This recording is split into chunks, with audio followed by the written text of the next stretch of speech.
24 days to mister Kanniyakumari. Morning எந்திரிச்சு ஃப்ரெஷ்ஷாகி கிளம்பி ஜிம் போயிட்டேன். காலமே ஒரு 40 மினிட்ஸ் கார்டியோ முடிச்சு வந்து ஒரு ஸ்கூப் வே ப்ரோட்டீன், ஒரு 100 கிராம் ஸ்வீட் பொட்டேட்டோ சாப்பிட்டு ஒர்க் அவுட் ஸ்டார்ட் பண்ணிட்டேன். இன்னைக்கு மார்னிங் லெக்ஸ் போட்டோம், ஒரு 5 வேரியேஷன்ஸ். டெய்லி லெக்ஸ் இருக்கும், ஆனால் வெயிட் கம்மியாக போடுற மாதிரி இருக்கும். லாஸ்ட்டாக அப்டக்டர் போட்டு முடிச்சு திரும்ப 40 மினிட்ஸ் கார்டியோ. போகிற வழியில் இந்த ஒரு ட்ரை கிரேப்ஸ் தான் உயிரே கொடுக்கும். ஒரு ட்ரை கிரேப்ஸை இவ்வளோ ரெஸ்ட் சாப்பிடுன்னு சொல்லிட்டு என் வாழ்க்கையில் நினச்சி பார்த்தது. கார்டியோ முடிச்சுட்டு வீட்டு போயாச்சு. ஒரு 100 கிராம் ரைஸ், ஒரு 300 கிராம் சிக்கன், கொஞ்சம் ஃப்ரூட்ஸ், கொஞ்சம் வெஜிடபிள்ஸ் சாப்பிட்டு தூங்க போயிட்டேன். தூக்கம் முடிஞ்சு எழுந்திரிச்சு நெக்ஸ்ட் மீல் ஒரு 50 கிராம் ரைஸ், ஒரு 300 கிராம் சிக்கன், கொஞ்சம் ஃப்ரூட், கொஞ்சம் வெஜிடபிள்ஸ் சாப்பிட்டு டைம் ஆயிடுச்சு. அப்படியே ஜிம் கிளம்பிட்டேன். இன்னைக்கு evening push work out, chest, tris, shoulders.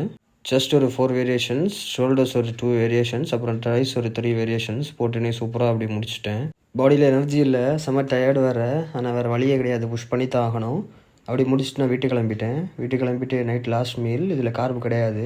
ஒரு 300 கிராம் சிக்கன், கொஞ்சம் ஃப்ரூட்ஸ், கொஞ்சம் வெஜிடபிள்ஸ் சாப்பிட்டு தூங்க போயிட்டேன்.